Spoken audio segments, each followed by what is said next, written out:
Welcome to Journey Now, a podcast about following Jesus that takes on serious issues without ever taking itself too seriously. Each week, the pastors, staff, and friends of Journey Church in Brentwood, Tennessee gather to catch up, share life together, and laugh a little. Okay, a lot. Maybe too much. But along the way, they also explore what it really means to bring heaven to earth, share Jesus' hospitality, and live cross-shaped lives. Part Babble, part Bible, and occasionally even thoughtful and entertaining. This is Journey Now. Hey. Suzie. Small crowd today. Welcome to the Journey Now podcast. Yep. Edwin's here with us. Yes. Thank the Lord. And it's Suzie and Kevin. You know, it's camp week. It's camp week. Tim's at camp. Yep. Mike is mentally at camp. We don't know where Mike is. Mike is getting ready for Hawaii. Yes. So. Yep. Going on a trip and trying to study the book of Jeremiah, which I've done before. Yeah. That's not a light read. Nope. There's nothing about that I go, I wish I could go back to that and do a lot of studying on Jeremiah, and Lamentations. Yeah. Lamentations, lamenting. Yeah. Lamenting. But we kind of mixed things up on Sunday a little bit. We did. Yeah, Sunday was really great. The message was awesome. If you haven't heard the message on Sunday, it's one I highly recommend. Yeah. Like that's a bookmark one for me. Because I feel like a lot of the stories from the Bible that Mike taught from really speak for themselves when it comes to finances and resources and greed, really. I mean, the message was essentially about like the sin of greed that we all wrestle with, but is very seldom talked about. Right. And it's funny that the Bible does kind of talk about money personified oftentimes. It's like it's more than it does about anything else. It's got the capacity to root itself in your soul. So it has a way to wiggle its way in, and it's in a variety of ways. It's not always the same way. Even the pursuit of, say, poverty, or the pursuit of something that says, I am not going to let that get a foothold in me, ultimately then turns it, rather than a pursuit of money, it turns into maybe coveting or some other version of the perversion of money. Yeah. I also thought it was really interesting. What was that one story that he read from where the repentance looked like it was all economic repentance? That was Zacchaeus. It was Zacchaeus? Yeah. Okay, yeah. The wee little man. Yeah, the wee little man. So everything in that repentance, when he says salvation has come to this house today, all the steps taken. But there was also another story that he read from too that was more not just about one person there, but it was like to the community, like share your shirt, Oh, right. Give like. Yeah, that might have been in the second gathering. I didn't hear that one. Yeah.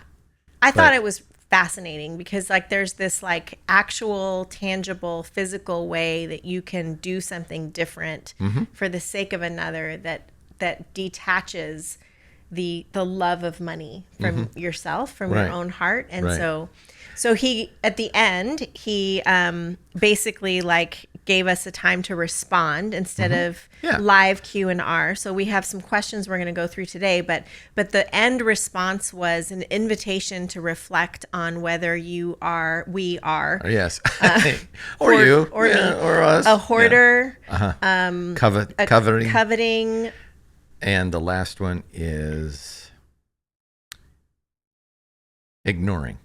So based on three parables, are you one that ignores the suffering and of the poor and the marginalized? Are you one that hoards, meaning like not in the sense of like the reality TV show Hoarders that we watch, but like that's where crazy. you're gathering and building bigger barns and like, collecting for yourself, for your own security, so that you feel secure? Or are you coveting in the sense that what you have, you're not content with, whether it's your pay, your house, your like whatever you have. There's always more. Yeah, there's always more. And so, I loved how he said, I know all of us are mature enough to say that we identify with all of those things, but there's one that typically rises to the surface for everyone. Yeah. And I thought it was interesting. A lot of people I talked with afterwards said that they relate to the hoarder. Yeah. And I mean, I can definitely relate to that too, but I think for me, it's more the coveter, because I would like to hoard some things. If I could only hoard. If I had stuff to hoard, that would be really great. But no, I'm always thinking about what I don't have that other people have, and that's more coveting. Yeah, definitely. That's what I'm saying. Yeah. And so I thought it was just really interesting, and I know that it's a human problem because it's clearly in the scriptures that have been around for thousands of years and were written in a completely different context that we're in a different part of the world. But I also think that this is a very American thing, because one of the questions that we'll get to is like the litmus test question. We can read that one first. But but the question asker was asking, like, what's the litmus test, when it's interesting when you're in a culture that really teaches you to save money, invest in retirement. Social Security might be going away. Like, you got to get everything in order. I didn't hear that. Okay. So it says this: do you have a litmus test for greed? It seems more hidden to me than something like lying, which feels more black and white. And I know there. I actually think lying has its gray area for sure. as well. So, for sure. More like murder is a black and white deal. Yeah. Yeah. But the idea of a litmus test for greed, I think is for each individual. I don't. We fall into traps that allow for our hearts to be captivated by greed. And greed is more identified in our unwillingness to surrender or give away, or it's not just the accumulation of stuff. It's not just the accumulation of, I just need more, I need more, I need more. And I actually think, and this is I don't know if I've said it on here or not, but I think greed is how a capitalistic economy works. For those of you who are old enough to remember Y2K, the flip over Y2K. 99 to 2000, the world was going crazy, and I know people forget about it and stuff, but I reflect on it, and in reflecting on it, I was not concerned. I was not at all concerned about what was going to happen on midnight of 1999. People thought that the computers wouldn't know what to do with the new date. and that the electrical system was going to shut down, the electric grid was going to go down, the water system wasn't going to work, banking system wasn't going to work, nothing was going to work because there wasn't enough computer stream. And somebody asked me one day, he said, why are you not like stockpiling soup and guns and like everybody's going crazy? I said, because I have a lot of faith in greed. And I wish I could say I have a lot of faith in God, but I said I have a lot of faith in greed. Wealthy people, there's too much to lose for this to happen. And there's too much at stake. There's too much at stake. And even if the electricity goes off for an hour or a day, there's too much to lose. So they're going to do everything humanly possible. And nothing happened. Not because it wasn't a real crisis, but because the people who knew solved it before it happened. And it was motivated primarily because they didn't want to lose money. And so my faith actually was in this idea of greed. So how do you know a litmus test for if you're greedy? My litmus test for me for greedy, and you can tell what yours is, but mine is when I am unwilling to give something away that I hold more dear that I should. And so I give an example. I coveted a Tacoma Toyota pickup truck for a long time. Always wanted one. And it wasn't that I couldn't afford to buy one. I could have bought one. I bought other cars, right? But I knew if I bought it, it would be mine. I would not borrow it to anyone. I would not let anyone use it. That's greed. Well, that was the example that Mike used. Like, he could have an old pickup truck and it doesn't matter if you eat or whatever in the car, but you get a new one and it's like, don't even bring your drink in the car. You got to keep it pristine. When I was a kid, my dad bought a new car, a 76 Buick Electra. I remember it. He told the people that delivered the car to leave the plastics on the seats, and we were not allowed to eat in it. So the manufacturer plastic was still on the seats, and when he got rid of that car, the plastic was still on the seats. That's crazy. Which I go, what's the point of having a plush car if you can't sit in the plush seats? And enjoy it. Yeah. Yeah, I was talking to a friend of mine yesterday in our community who's also a therapist. And it was interesting what she said. Because that whole idea of not wanting to give up is from the rich young ruler story. Yes. And he walks away sad because he's not willing to give up his wealth. Yes. And she said she had an experience where she was sitting with a couple who had been in marriage counseling together, and the husband has some addictions to alcohol and pornography. Okay. And they're going through marriage counseling, and he said to my friend, nothing is changing. We've been going to marriage counseling for 2 years and nothing's changing.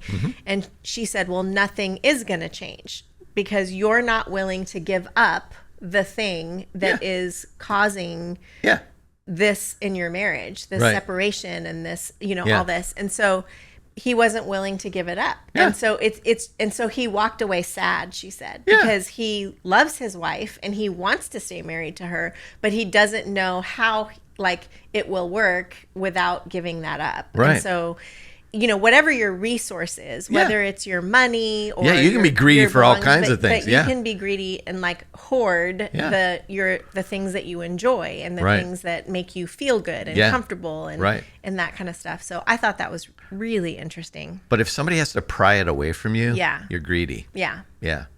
Because the reality is, and this is the principle that keeps coming to my mind as I think about these things, is everything I've got, I've been given. Yeah. It's not, I can say I earned it. I worked hard for it. I can say all those things. But somewhere along the line, somebody sacrificed so I could go to school. Yeah. Somewhere along the line, I have to attribute the fact that God gave me a brain and I can think. And someone entrusted you with things to do for work. It's not just, I didn't do this by myself. Right.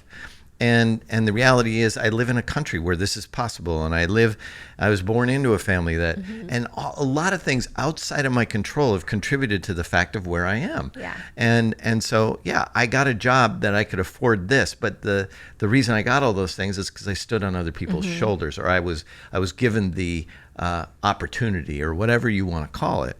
And so the reality of a self-made person where this is mine, I did this all by myself, does not exist. Right. It does not exist. And actually, it's all a gift from God. And I came in with nothing, I'm leaving with nothing. Yeah.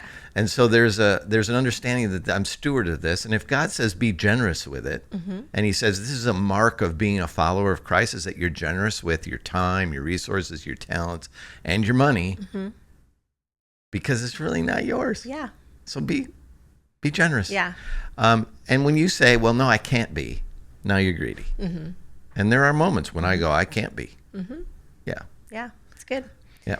So here's another good question. Okay. How do we differentiate between hoarding our money versus saving and being financially wise for our future selves and our children? The second part can feel contradictory because we aren't even guaranteed a future, but we hope for one. So how do we find that balance in hoarding versus wisdom? In some circles, they call it stewardship. Yeah. Well, I think it is, actually. That's a good way of putting it. We are tasked as humans to care for the people that are entrusted to us, our children, our spouses, the people around us. And what we've been given has been given to do that, primarily. Yeah. And then with excess, we help others. And so there is a generosity that comes with, I can care for my family. I can look to our future. I can put aside a reasonable amount of money for our future, knowing that, I could die tomorrow, but also my kids then need that provision, or my spouse needs that provision. So both of those things are in play. I think the balance lies in when, again, greed enters the equation and you go, well, I really can't help anybody else because I can't give up a 20-year down the road goal. Right. and or something so distant in the future that it steals your present. It steals the present.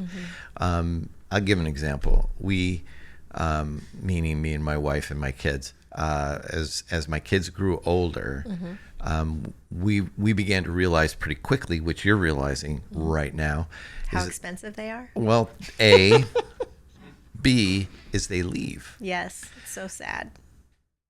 And so I agree with that. And so you try to do things that cost money. So you have experiences with them before they leave. Yeah. And so you balance the tension between I could save this money for a future event, or I can spend it today for a memory and a moment with my family, with my children. And we had to weigh that all the time. Yeah. And do we have enough money to meet our bills? Yes. Do we have this extra money? Yes. Were we going to use the extra money for what comes 20 years from now? Or are we going to use the money to have an experience in the present? You can't let your future rob your present. That's the answer to the question. That's good. And there is a tension there. You can't let it. A lot of people do. I mean, that's hoarding in the extreme. I'm going to keep, or greed in the extreme. I'm going to keep gathering for the expense of the present. And today, your life is demanded of you. Yeah. Well, wait a minute. I just build bigger barns. Well, you don't get to enjoy that. Somebody else does. Yeah. Anyway. That was a crazy story. I'd never read that story in the same way.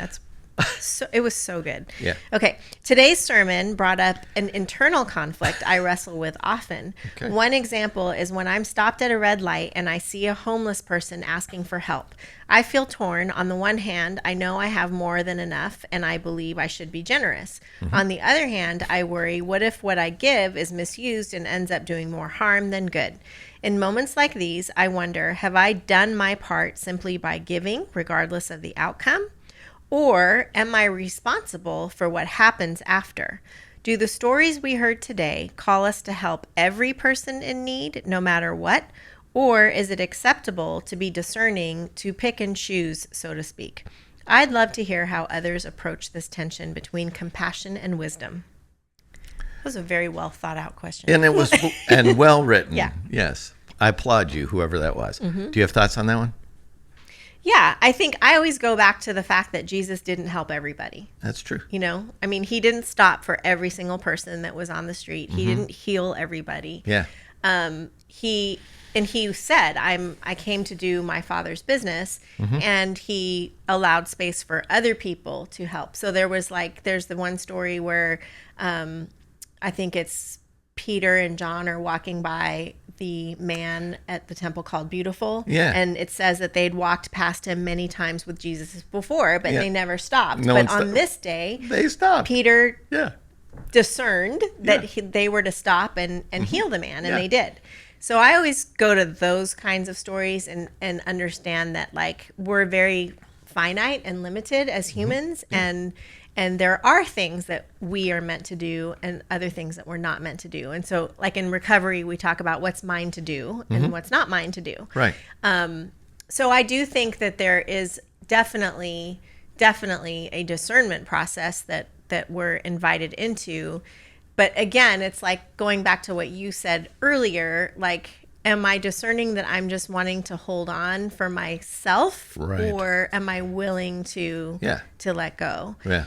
And also, I do think that when you choose to give to the person at the red light, that you have done your part. Yeah. Like, there is no way for you to follow up and find out if that person used the money for food or booze. Like, you just can't. But if you really believe that God is compelling you to give to this person in need, you've done your part. Yeah. And they may misuse the funds, and God still might use that experience for them to bring that person back towards himself. Yeah. So your moral or your human agency doesn't make you responsible for what the other person does.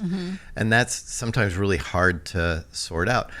A weird story. I don't I don't know what stories I've told and what I haven't over the years. But You've lived a long time. I have, and it's so dumb. So So we had a little food bank in our little church in Harrisburg, and it was in a community where there was a lot of need, and we basically let anybody take whatever they wanted. Which is what Graceworks does in Franklin. Yeah, but it was small. It wasn't on that scale. It was just this thing that we decided, hey, if people in our church need food, and then people in the community found out, and so they come over and get food. And our people in our church loved to stock that thing. Loved it. So one day my associate pastor comes over to my office, and he goes, there's this woman that pulled up in a brand new Lincoln Navigator, and she's taking all the food out of the food pantry. Wow. And I said, did you ask her what's going on? He said, no, she just seems really sad. And so he let her take all the food. Wow. And I was like, okay. A week goes by. She comes back. We had restocked the thing. And this time I was there. She comes in, and I said, can I help you? She goes, yeah, I need to get some food out of your food pantry. And I'm kind of in a hurry. Can you help me? And I said, sure. So I went down, we got a box. She took all the food again. And it was weird. It was one of those moments when you go, I think I'm being taken advantage of. But wasn't really sure. I had that discerning enough to say, don't say anything. Well, this happened 2 more times. Wow. For a month. It happened for a month. And one of the people that was in, like, a volunteer was like, what are we doing? And I'm like, I don't know. But I'm discerning that we just let it go. We don't see her for 3 months. She pulls up one day to our church in a old minivan with 3 kids. And she gets out, and I go, man, I think that's the woman that came and got the food. She comes over, and she goes, I just want to thank you for all that you did for us, for helping us. And I'm like, you're welcome. She goes, I was trying to get out of an abusive relationship. Oh, wow. I needed food for my kids and to set up a different place for us to be. And you didn't ask me any questions. You just let me take the food. I couldn't explain it to you because I didn't know if you would tell my husband. Wow. And now we're out, we're safe. And I just wanted to come and say thank you. Wow. Right? That's crazy. Isn't it? And I was like, so you're driving a minivan? She goes, yeah, the husband got everything. He got the cars, he got the house, he got everything. But I'm out and I'm safe. And I went, okay. So you just don't know. You don't know. You don't know when you're being taken advantage of. And sometimes you are. Yeah. And she could have pulled back in with a Rolls Royce and said, you suckers. And I still would have gone, okay, well, I still think I did the right thing. I helped the person that said they were in need without imposing my view of judgment upon that person, which you can't do what they're going to do with the food. Right. So it's just a weird story. Yeah. That's a good story, though. It sounds very parable-y. It is. But it's most of the time you get no resolution. Most of the time you just never know. Well, and that's true for a lot of things Yeah. that God invites us into. Like I know I tend to be so outcome oriented, and I like to measure success by the outcomes. Yeah. But the outcomes don't belong to me. They Yeah. belong to Jesus. Yeah. And so, you know, I think especially when we're practicing generosity and repenting from our own greed, that's definitely something to take into consideration. Right. And then I've been taken advantage of. So, I mean, I could tell more stories about that than I can about that one. Yeah. But we don't need to do that. No, I mean, the funniest thing, one of the first times I helped a homeless person, when everybody says, you never, ever, ever give them money. Go buy them a sandwich or something. I said, okay. So I went and got him a sandwich at McDonald's, and we had and he said, this is great. This saves my money for the beer later. And I went, what do you do, right? That's awesome. Yeah, I saved him enough money so he could buy his beer later. That's good. Yeah. So was I being taken advantage of? I think so. Yeah. Well, this was great. Yeah. We got the questions. Yeah. It's always a good conversation, Suzie. Yeah. But we didn't do much banter today. We didn't. And that's okay. We're not in a bantering mood today. No, it's kind of just a lot of details today. And that's okay.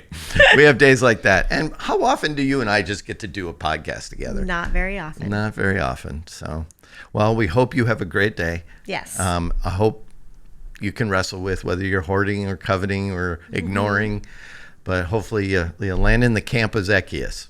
and you you go. moved on the path of repenting. Also, I would like to take the opportunity and say thank you to our Journey community, because we do have a very generous community in a lot of ways, not just financially, but in a lot of ways, our community is really generous. So if you're listening to this and you're part of that, we want to thank you. Yeah. Have a great day. Boom. Thanks for listening to this episode of Journey Now. If for some bizarre reason you liked it, help us spread the word by leaving a review and sharing it on your socials. Journey Now is a production of Journey Church in Brentwood, Tennessee. Edwin Rivera III produces the show, and he fixes all the guests' slurping, gum chewing, coughing, and other annoying sounds. Randy Hansen provides technical assistance, even though he denies it. And Grant Opperman edits Journey Now and intervenes when necessary to tell the crew that you can't say that. Special shout out to dear listener Brad Erie and dear YouTube watcher Seth Erie. If there's anyone else who makes it through each week, we're so sorry, but thanks to you too.